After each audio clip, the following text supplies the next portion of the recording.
Assalamualaikum warahmatullahi wabarakatuh. Alhamdulillah. Alhamdulillahilladzi bi ni'matihi tatimmus shalihat wa bi fadlihi tatanazzalul khairat wal barakat wa bi taufiqihi tatahaqqaqul maqasid wal ghayat. Asyhadu an la ilaha illallah wahdahu la syarikalah dzul arsy rafi'ud darajat wa asyhadu anna Muhammadan abduhu wa rasuluh al-ma'sum min kulli syahawat. Allahumma salli wa sallim ala sayyidina wa habibina wa maulana Muhammad wa ala alihi wa ashabihi min ahlil khairat. Allahumma anfa'na bima 'allamtana wa 'allimna ma yanfa'una warzuqna fahma. Allahumma la sahla illa ma ja'altahu sahla wa anta taj'alul hasna idza syi'ta sahla. Amma ba'du, para jamaah hadirin hadirat rahimakumullah. Marilah kita lanjutkan tafsir surah Al-Baqarah ayat ke-109 dan 110 yang berjudul sikap ahli kitab terhadap kaum mukminin dan cara menghadapinya. A'udzu billahi minasyaitonir rajim. Bismillahirrahmanirrahim. Wadda katsirun min ahlil kitabi law yaruddunakum min ba'di imanikum kuffara حسدا من عند أنفسهم من بعد ما تبين لهم الحق فاعفوا واصفحوا حتى يأتي الله بأمره إن الله على كل شيء قدير وَأَقِيمُوا الصَّلَاةَ وَآتُوا الزَّكَاةَ وَمَا تُقَدِّمُوا لِأَنفُسِكُم مِّنْ خَيْرٍ تَجِدُوهُ عِندَ اللَّهِ إِنَّ اللَّهَ بِمَا تَعْمَلُونَ بَصِيرٌ. Wadda katsirum, telah menginginkan banyak min ahlil kitab, dari kaum ahli kitab, orang-orang Yahudi dan orang-orang Nasrani. Lau yaruddunakum, mereka mengembalikan kalian, mim ba'di imanikum kuffara, setelah kalian beriman menjadi kafir. Hasadam min indi anfusihim, karena rasa dengki, iri dalam diri mereka. Mim ba'di ma tabayyana lahumul haqq, setelah jelas kebenaran bagi mereka. Fa'fu wasfahu, maka maafkanlah, biarkanlah dan berlapang dadalah, berpalinglah dari mereka, hatta ya'tiyallahu bi amrih, sehingga Allah memberikan perintahnya. Innallaha ala kulli syai'in qadir, sesungguhnya Allah maha kuasa atas segala sesuatu. Wa aqimus shalah wa atuz zakah, dan dirikanlah salat serta tunaikanlah zakat. Wa ma tuqaddimu li anfusikum min khairin tajiduhu indallah, segala kebaikan yang kalian kerjakan untuk diri kalian akan kalian dapatkan pahalanya di sisi Allah Subhanahu wa taala. Innallaha bima ta'maluna basir, sesungguhnya Allah Subhanahu wa ta'ala maha melihat terhadap apa yang kalian kerjakan. Hadirin hadirat rahimakumullah, sebab turunnya ayat ke-109 di antara versi riwayat menyebutkan bahwa Abdullah bin Abbas radhiyallahu anhuma berkata, ayat ini turun berkenaan dengan sejumlah orang Yahudi yang berkata kepada kaum muslimin sesudah perang Uhud, lihatlah musibah yang kalian alami. Seandainya kalian berada di atas kebenaran, pasti kalian tidak akan menderita kekalahan. Maka kembalilah kepada agama kami, itu lebih baik bagi kalian. Inilah yang disebut dengan syubhat, lontaran-lontaran yang berfungsi untuk memberikan keraguan kepada kaum muslimin. Kita tahu bahwasanya perang Uhud ini terjadi pada kurang lebih tanggal 7 Syawal tahun ke-3 Hijriah. Kalau kaum muslimin mendapatkan kemenangan besar pada perang Badar Al-Kubra yang terjadi pada bulan Ramadan tahun 2 Hijriah, maka kaum muslimin pada perang Uhud ini diuji dengan kekalahan. Dan itu memberikan pelajaran yang sangat banyak kepada kaum muslimin. Bukan semata-mata kekalahan, tapi ada hikmah di balik itu. Orang-orang kafir terdiri dari sekitar 3.000 kekuatan tentara, sedangkan kaum muslimin pada saat itu awalnya 1.000 tentara, tetapi ada provokasi dari orang-orang munafik sehingga 300 orang kembali ke Madinah, tidak jadi berangkat perang. Dan kita tahu bagaimana dinamika peperangan pada saat kaum muslimin awal-awal peperangan menang, karena ada pos penjagaan di Jabal Rumat atau di Bukit Pemanah. Biasanya kalau kita sedang melaksanakan ibadah umroh atau ibadah haji, ada city tour ke Bukit Uhud.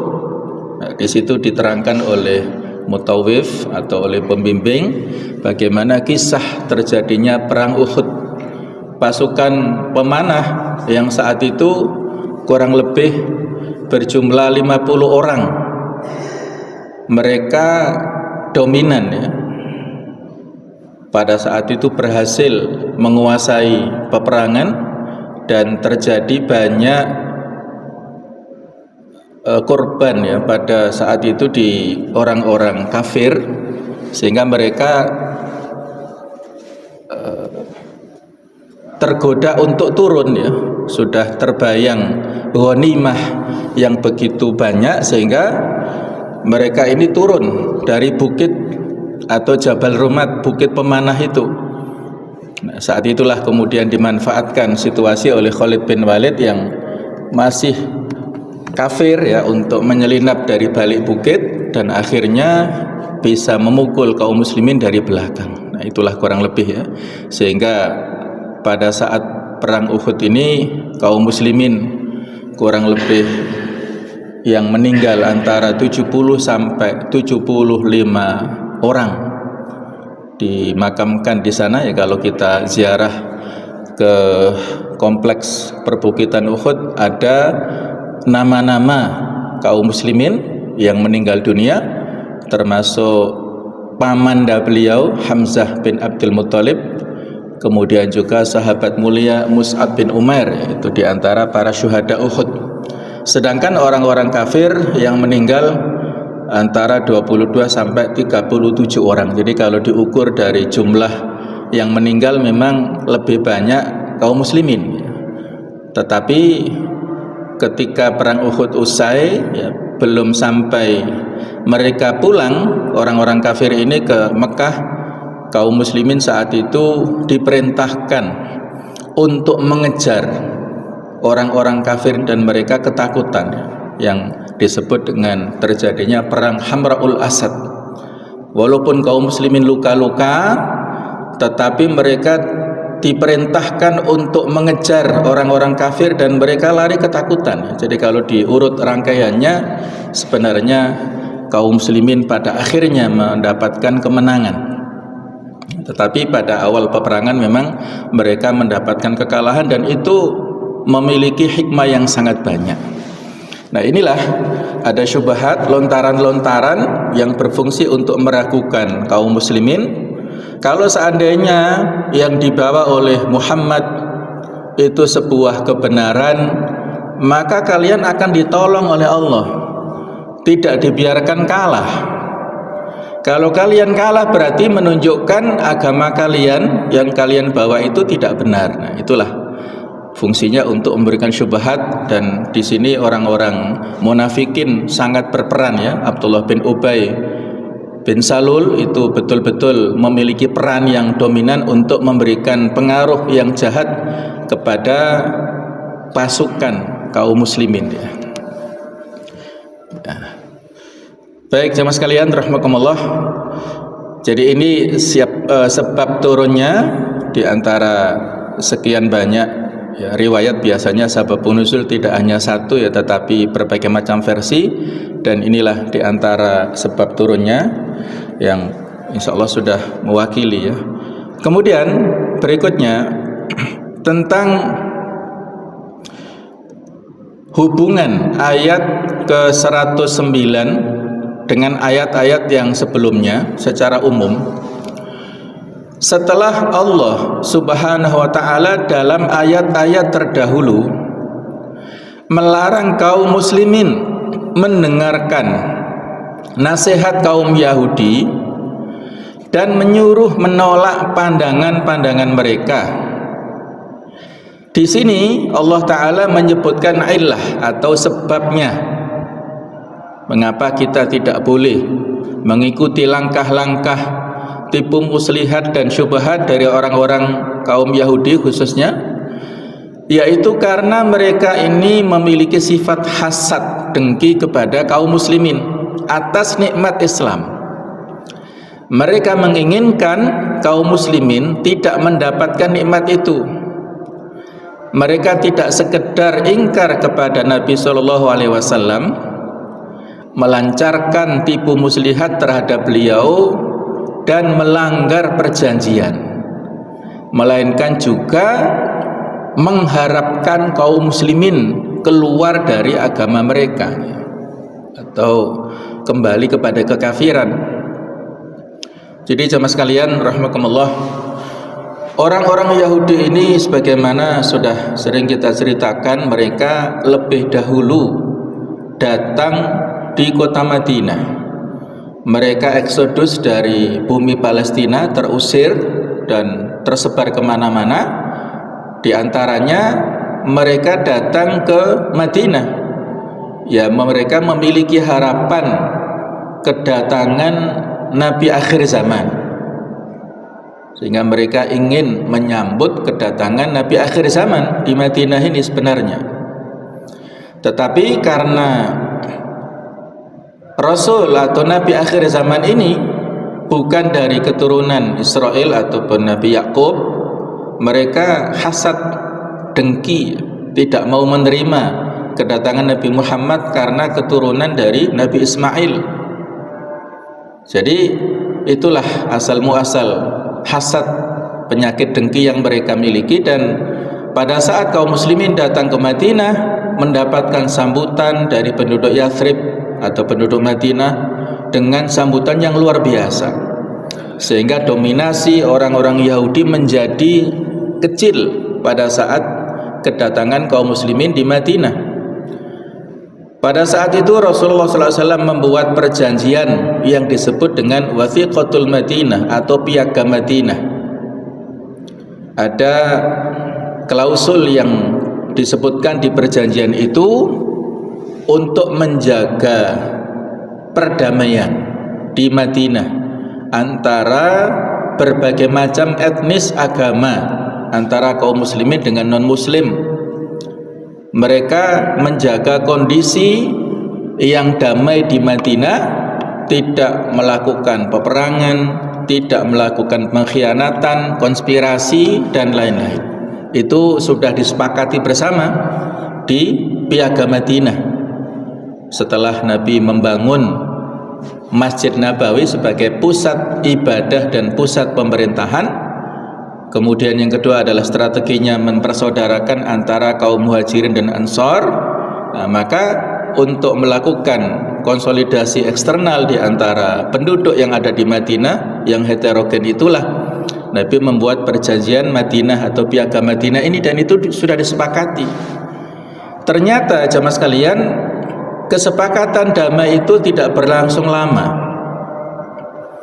Orang-orang Yahudi yang ada di Madinah, yang saat itu ada 3 kabilah besar, 3 komunitas besar orang-orang Yahudi, yaitu ada Bani Qainuqa, ada Bani Nadir, ada Bani Quraidah, yang hidup di sekitar Masjid Nabawi, ya di sekitar, kalau sekarang yaitu di sebelah sekitar pemakaman Baqi Al-Gharqad, ya, yang ada di sebelah timur Masjid Nabawi.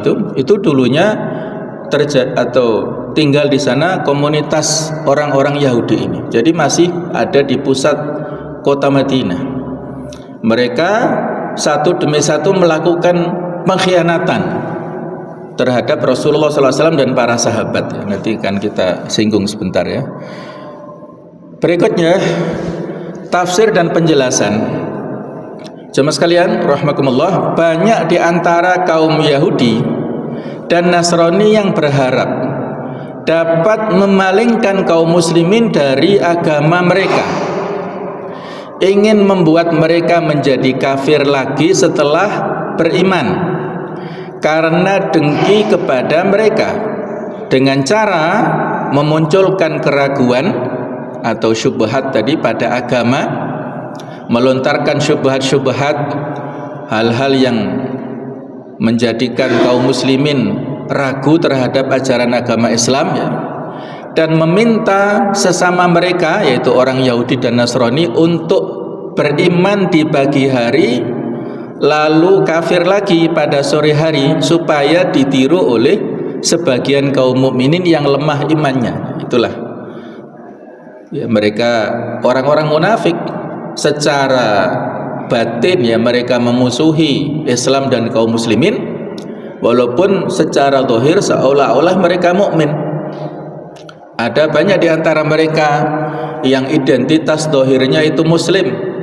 Mereka ikut sholat di Masjid Nabawi bersama dengan kaum muslimin, berinteraksi sosial, tetapi mereka di dalam hatinya benci kepada kaum muslimin dan kepada Rasulullah sendiri, ya.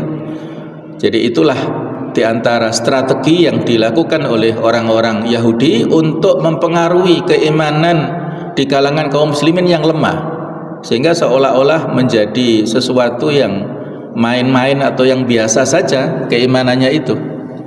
Nah, sebab musabab sikap ini adalah kedengkian dan kebusukan yang tersembunyi di dalam jiwa mereka, yang tidak suka mengikuti kebenaran. Motif pengharapan ini adalah apa yang telah tampak bagi mereka dengan dalil yang jelas bahwa Islam adalah agama yang benar dan bahwa Muhammad berada di atas kebenaran. Maka maafkanlah mereka, wahai kaum muslimin, dan biarkanlah perbuatan mereka, serta bersabarlah hingga datang pertolongan Allah untuk kalian, hingga Dia mengizinkan untuk berperang dan datang perintahnya mengenai mereka, yaitu membunuh Bani Quraidah dan mengusir serta menghinakan Bani Nadir. Jadi ada 3 komunitas besar yang tadi saya sampaikan. Pertama-tama yang melakukan pengkhianatan itu adalah Bani Qainuqa. Mereka berkonspirasi dengan orang-orang kafir Quraisy Mekah pada perang Badar Al-Kubra. Tadi sudah kita sampaikan, perang Badar terjadi pada bulan Ramadan tahun 2 Hijriah. Nah, disitulah orang-orang Bani Qainuqa melakukan kerjasama atau pengkhianatan dengan orang-orang kafir Mekah untuk memusuhi dan memerangi Nabi Muhammad SAW. Dan setelah kaum muslimin mendapatkan kemenangan yang besar pada perang Badar Al-Kubra ini, mereka meremehkan kekuatan kaum muslimin dengan mengatakan pantas saja karena yang dilawan itu orang-orang yang datang dari pedalaman, tidak memiliki pengalaman dalam peperangan.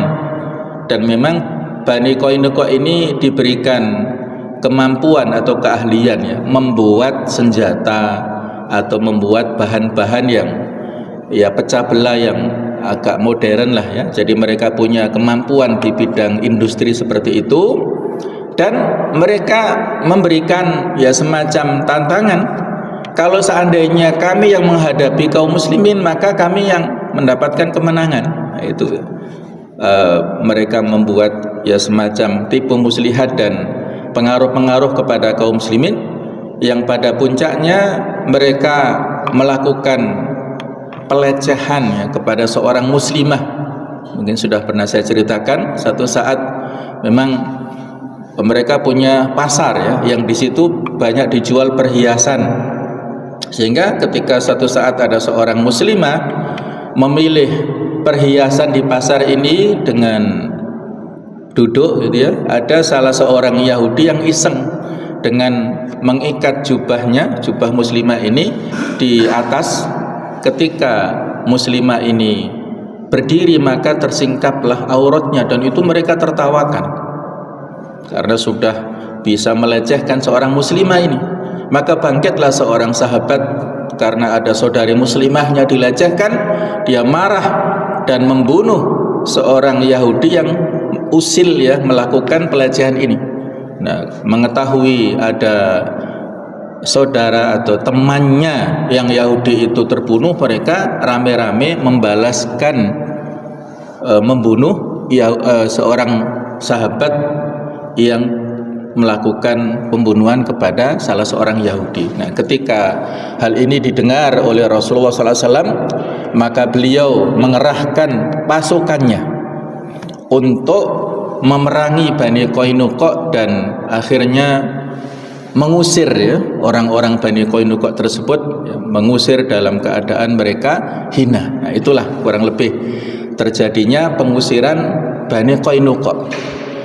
Kemudian kalau yang berikutnya yaitu pengusiran dari Bani Nadir, yang mereka ini melakukan pengkhianatan kepada kaum muslimin pada perang Uhud, dan mereka ini berusaha untuk membunuh Nabi Muhammad SAW dengan tipu daya, tipu muslihat yang mereka rencanakan. Jadi di pengusiran Bani Nadir itu bisa lebih lengkap ya. Nanti kalau satu saat ada kesempatan kita mengkaji surah Al-Hasyr, nah, surah tentang pengusiran. Itu cerita pengusiran dari Bani Nadir, terusir dengan hina dari Madinah. Kemudian yang ketiga baru Bani Quraidah. Kalau perang Uhud itu terjadinya pada bulan Syawal tadi, tahun 3 Hijriah. Nah, kalau perang Ahzab itu terjadi pada bulan Syawal tahun 5 Hijriah. Yang disitulah orang-orang Bani Quraidah berkonspirasi dengan orang-orang kafir, sehingga di antara sebab latar belakang turunnya Al-Ahzab, nah, itu pengkhianatan orang-orang Bani Quraidah terhadap kaum muslimin yang ada di Madinah. Jadi itu kurang lebih kisah tentang bagaimana pengkhianatan mereka, yang akhirnya mereka terusir semuanya dari Madinah, dan pada tahun 7 Hijriah terusir mereka dari Khaybar. Dan Allah Tuhan yang Maha Esa yang mampu memberikan pertolongan. Di surah Al-Hajj ayat ke-40 di bagian akhir Allah Ta'ala berfirman, wala yansurannallah may yansuruh innallaha laqawiyyun aziz. Dan pasti sungguh Allah menolong orang yang menolong agamanya. Innallaha, sesungguhnya Allah laqawiyyun aziz, adalah zat yang benar-benar maha kuat, lagi maha perkasa. Jadi Allah Ta'ala yang memberikan jaminan. Siapapun yang menolong agamanya, ya ayyuhalladzina amanu in tansurullaha yansurkum wa yutsabbit aqdamakum. Wahai orang-orang beriman, kalau kalian menolong agama Allah, maka Allah Ta'ala akan memberikan pertolongan kepada kalian dan mengokohkan kaki langkah-langkah kalian. Inilah jaminan kemenangan dari Allah. Tetapi kapan kemenangan itu datang, itu urusan Allah. Kita tidak boleh mengintervensi apa yang menjadi kuasa dan dominasi kekuasaan Allah Ta'ala. Kita cukup berdoa dan berusaha untuk menegakkan i'la'u kalimatillah. Kalau kaum muslimin pada saat dulu menegakkan kalimat Allah dengan pedang, dengan senjata, perang secara fisik. Kalau kita saat ini menegakkan kalimat Allah Ta'ala dalam bentuk jihad-jihad yang lain, baik itu jihad dalam bentuk taklim, dalam bidang keilmuan, jihad dalam bentuk harta dengan infak sedekah, jihad dalam bentuk pembinaan kepada generasi muda dan lain-lainnya yang sangat luas maknanya ya. Karena syubhat yang disampaikan oleh orang-orang kafir tidak berhenti. Mereka pada saatnya memang menginginkan kemurtatan, kaum muslimin kembali ke kafir. Tetapi kalau mereka tidak mampu mengkafirkan kaum muslimin, mereka melakukan syubhat ataupun lontaran-lontaran yang membuat kita ragu terhadap ajaran agamanya. Kita menjadi ragu dengan Al-Quran ya. Kita menjadi ragu dengan Rasul, kita menjadi ragu dengan hadis Nabawi, kita ragu karena ada ya syubhat-syubhat.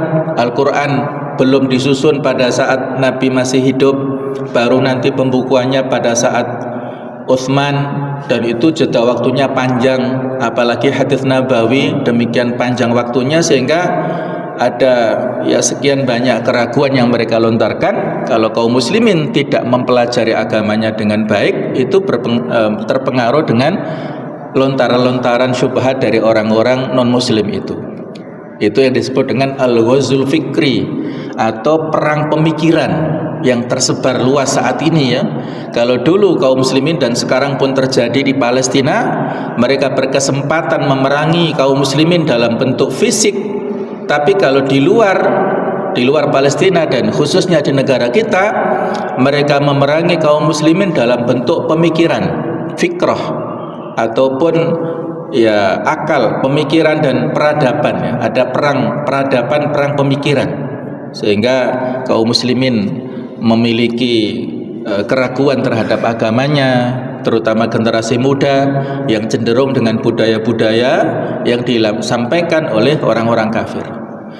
Kemudian jemaah sekalian, selanjutnya Allah Ta'ala memberitahukan sebagian sarana pertolongan yang dijanjikannya kepada mereka, yaitu menunaikan sholat dengan sempurna rukun-rukunnya dan membayar zakat kepada kaum fakir miskin.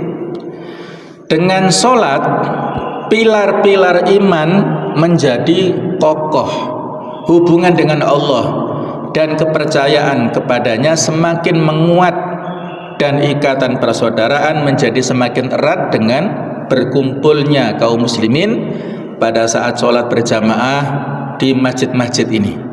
Jadi sholat itu lebih menguatkan hablum minallah, ikatan kaum muslimin dengan Allah Ta'ala.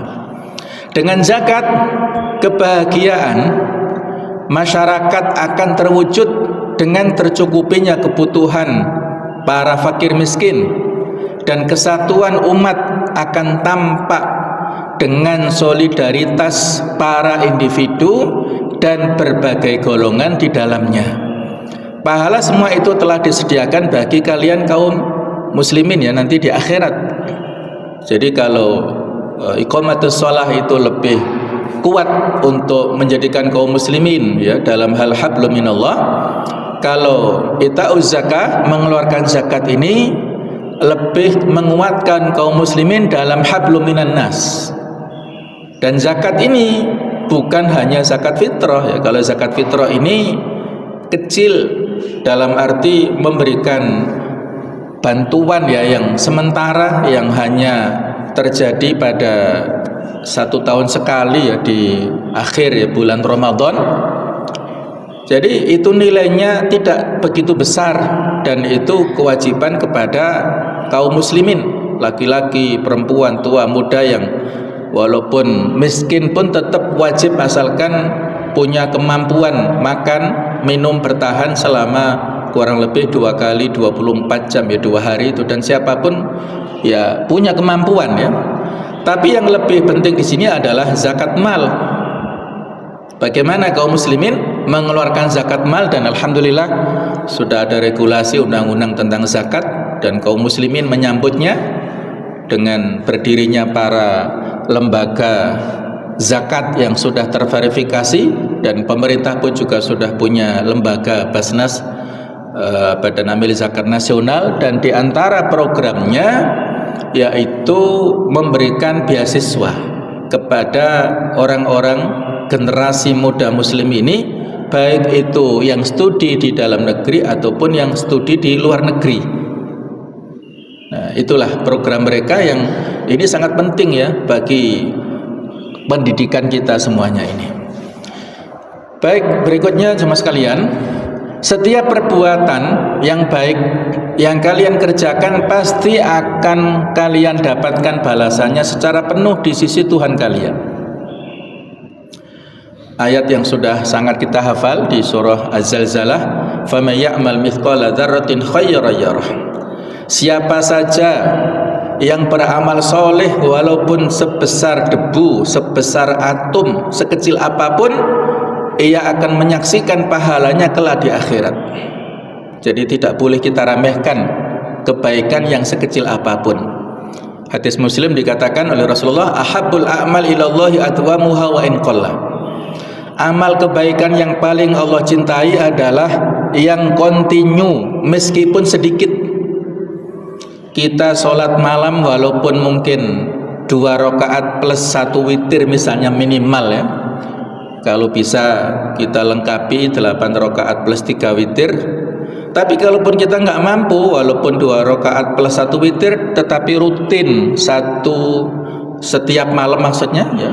Setiap malam kita bangun untuk sholat malam dan sholat witir, itu secara kontinu Allah cinta dengan perbuatan yang walaupun sedikit. Tapi walaupun banyak, hanya 1 pekan sekali lengkap, nah, misalnya ya itu baik, tetapi lebih baik kalau dilakukan secara rutin. Kita sodakoh tiap pergi ke masjid seperti ini, sodakoh subuh ya, walaupun kita masukkan ke umplung ke kotak masjid mungkin jumlah nilainya kecil, 5.000 atau 10.000, tapi rutin tiap hari lebih baik daripada kita 1 pekan sekali misalnya nilainya lebih besar, 50.000 misalnya. Nah, lebih bagus kita rutin setiap waktu, setiap harinya itu. Jadi ada pesan dari Hasan Al-Basri rahimahullah, lakukanlah kebaikan sekecil apapun, karena engkau tidak pernah tahu kebaikan apa yang akan memasukkanmu ke surga. Boleh jadi bukan amal-amal besar yang Allah terima, karena amal-amal besar ini potensi riya atau ujub ataupun sum'ahnya cukup besar ya.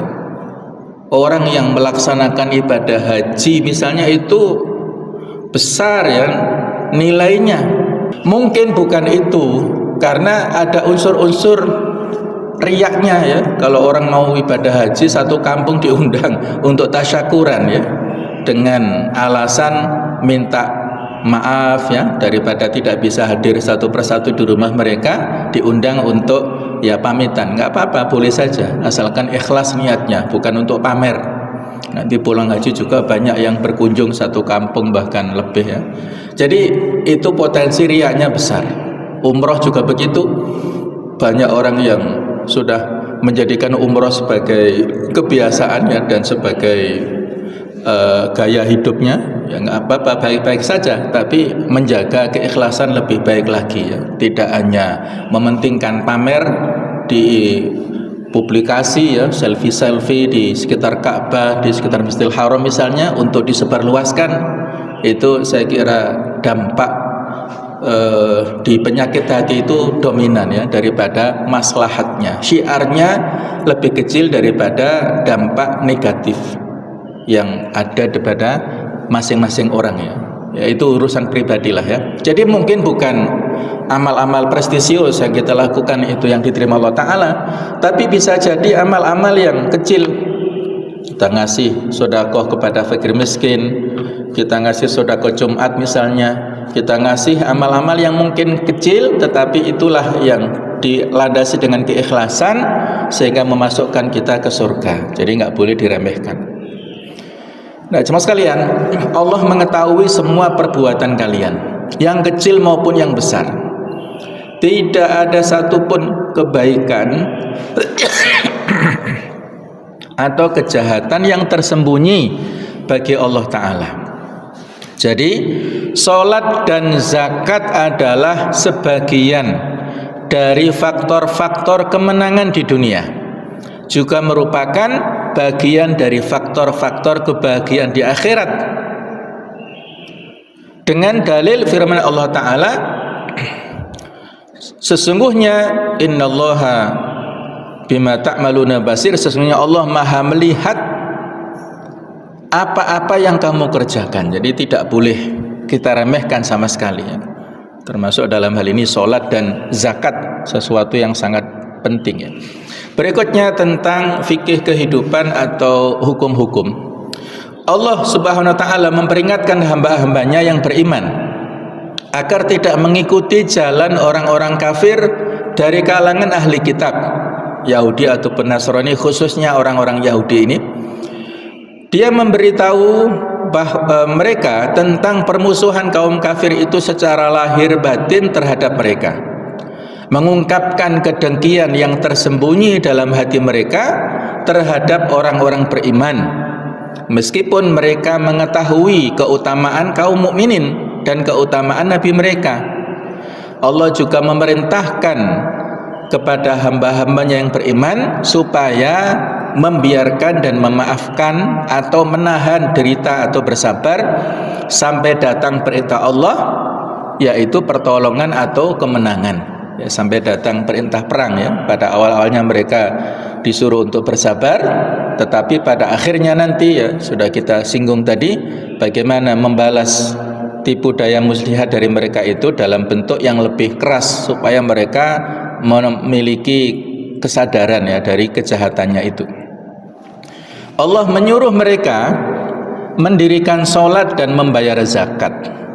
Dia mendorong dan menyemangati mereka untuk melakukannya.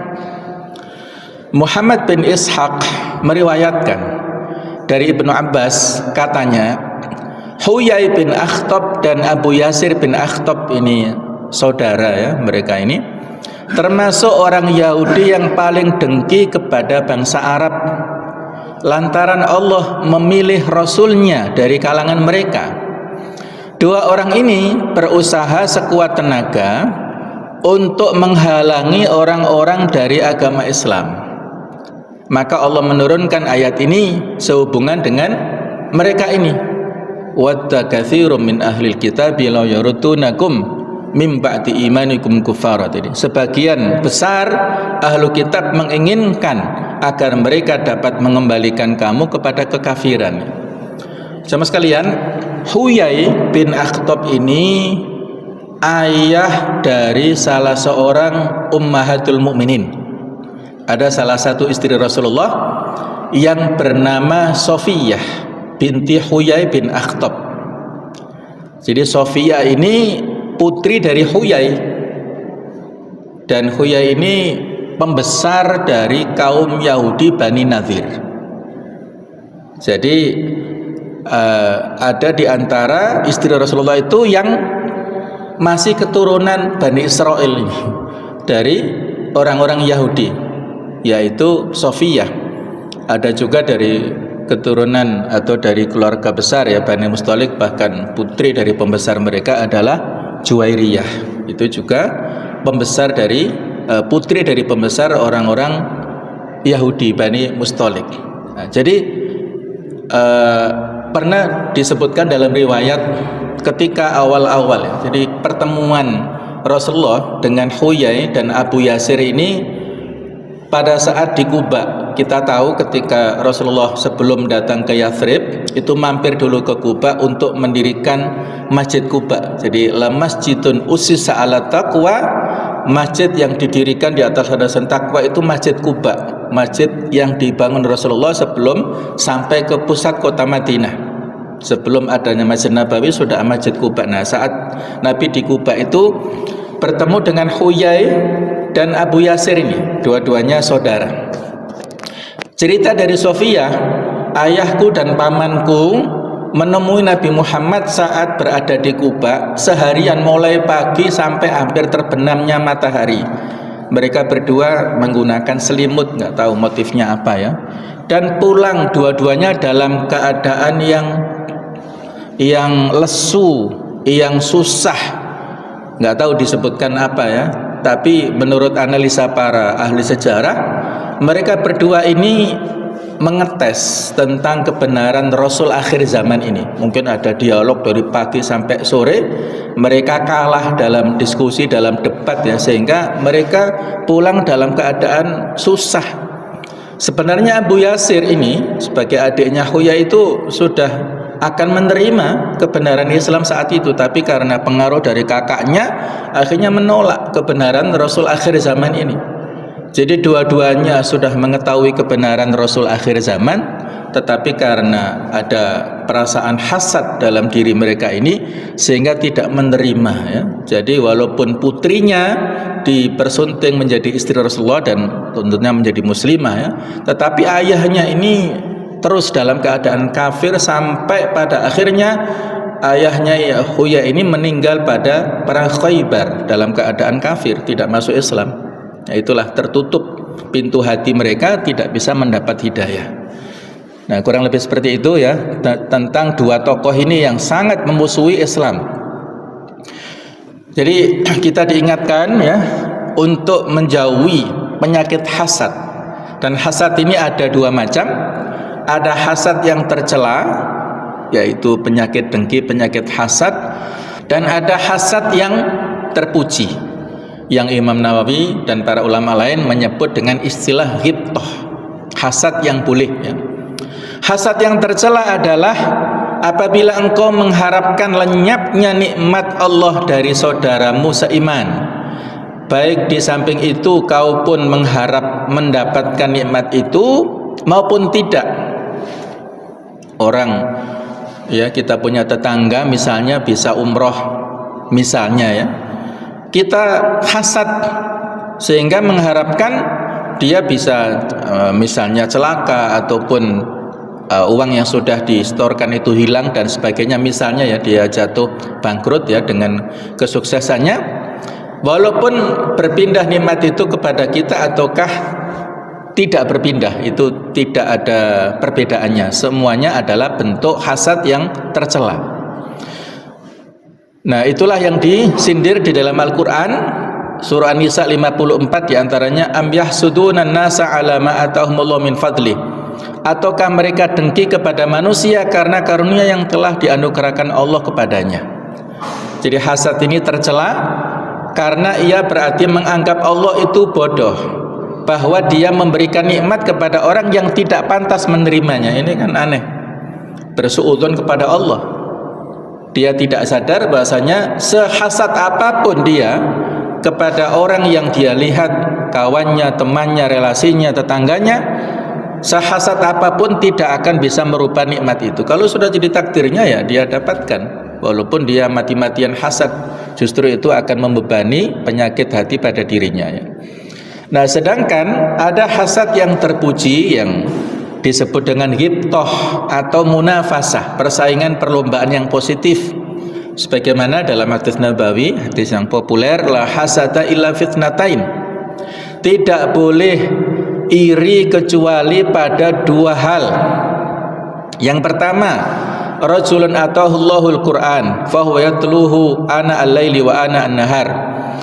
Yaitu pada seorang ahlul Quran, dia punya kemampuan dalam bidang Al-Quran, membacanya siang malam terus deres Al-Quran itu, kita boleh, ya Allah jadikanlah aku seperti dia. Yang kedua, wa rajulun atahullahu malan, seseorang yang Allah berikan kepada dia harta, jadi orang kaya, fahuwa yunfikuhu ana al-laili wa ana an-nahar, dia menginfakkan hartanya itu sepanjang waktu pagi atau malam dan siang ya. Jadi dia memiliki sifat yang dermawan ya. Barangkali ada ya di antara beberapa komunitas ya, ada satu dua yang memiliki jiwa yang sangat dermawan. Nah, kita boleh iri atau hibtoh kepada dua orang jenis ini, dan itu bisa kita kiaskan ya. Kemampuan dalam bidang Al-Quran bisa kita kiaskan dalam hal ilmu, dalam hal yang kebaikan. Dia memiliki kebaikan tapi suka berbagi, maka kita boleh hasad atau hibtoh kepada orang yang seperti ini. Hasad yang terpuji adalah engkau berharap mendapat kebaikan dan nikmat seperti yang dimiliki oleh saudaramu sesama muslim, sementara dia sendiri tidak kehilangan kebaikan orang yang kebaikan orang dimilikinya itu. Perintah Allah Ta'ala kepada mereka supaya memaafkan dan membiarkan ini mengandung isyarat bahwa meskipun kaum mukminin berjumlah sedikit, mereka sebenarnya punya kemampuan dan kekuatan. Karena as-safhu, yaitu sifat lapang dada, hanya dapat dilakukan oleh orang yang memiliki kemampuan. Ibnu Abi Hatim meriwayatkan dari Usama bin Zaid, riwayat ini bersumber dari Sahih Bukhari dan Sahih Muslim, Rasulullah dan para sahabat dahulu memaafkan kaum musyrikin dan ahli kitab sebagaimana diperintahkan Allah, dan mereka bersabar menahan derita. Allah berfirman di ayat ini tadi, fa'fu wasfahu, maka maafkanlah dan biarkanlah mereka sampai Allah mendatangkan perintahnya, sesungguhnya Allah Maha Kuasa atas segala sesuatu. Rasulullah SAW saat itu memberi maaf sebagaimana diperintahkan Allah, sampai akhirnya Allah mengizinkan untuk memerangi mereka, sehingga beliau membunuh beberapa pemuka suku Quraisy pada perang Badar. Nah, kemudian di dalam Al-Quran Allah biasa menggandeng zakat dengan sholat ya. Kurang lebih ada 30 kata zakat yang 27-nya itu digandeng dengan sholat. Ini menunjukkan sangat sangat terkait antara dua perintah ini. Karena sholat memperbaiki keadaan individu, sedangkan zakat memperbaiki keadaan masyarakat. Dan keduanya menjadi bagian dari faktor-faktor kebahagiaan dunia dan akhirat. Dengan dalil firman-Nya yang mengiringi perintah untuk melakukan kedua amalan ini, dan apapun kebaikan yang kamu usahakan bagi dirimu, tentu Allah akan memberikan pahala ya. Ada sisi pahala di sisi Allah Subhanahu wa taala. Ada hadis yang menyebutkan, innal abda idza mata qala an-nasu ma khallafa wa qalatil malaikatu ma qaddama. Apabila ada seorang manusia mati atau meninggal dunia, orang-orang bertanya apa yang ditinggalkannya, sedangkan para malaikat bertanya-tanya apa yang telah dikerjakannya. Jadi pertanyaannya berbalik ya. Kalau orang-orang yang ditinggal, apa yang ditinggal orang ini? Apakah amal baik, ataukah berupa amal-amal jariah, ataukah berupa harta dan lain-lain? Tapi kalau malaikat, apa yang telah dikerjakan ya? Sebenarnya sama saja ya pertanyaannya, tetapi kalau malaikat ini ada hisab yang mereka sampaikan ya atas perintah Allah Ta'ala. Berikutnya jemaah sekalian,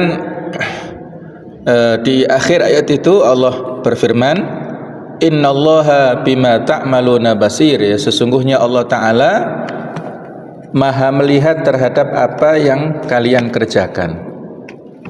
Ini menunjukkan bahwasanya apa yang dikerjakan oleh manusia, apakah berupa kebaikan ataukah berupa keburukan, berupa kejahatan, semua itu ada hisabnya ya, ada perhitungannya di sisi Allah Subhanahu wa taala. Allah Maha membalas semuanya ya.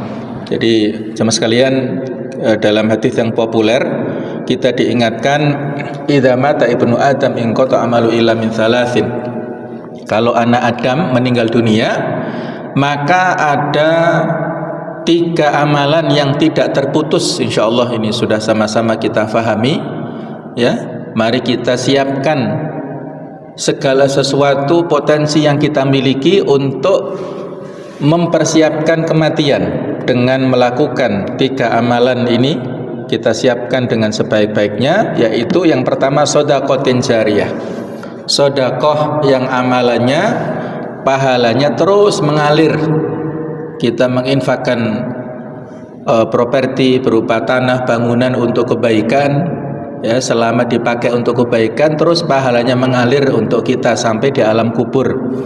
Aw ilmin tafa'u bihi, ilmu yang bermanfaat, kita menjadi guru, ya, menjadi dosen, menjadi dai, mubalik, dan semuanya. Apabila ilmu yang kita sampaikan diamalkan, maka pahalanya mengalir. Yang ketiga, awaladin soleh yad'u lahu, anak yang soleh yang rutin mendoakan orang tuanya. Jadi ada kata-kata soleh di sini, ya. Jadi bagaimana anak yang kita didik itu menjadi soleh dan rutin berdoa untuk orang tuanya.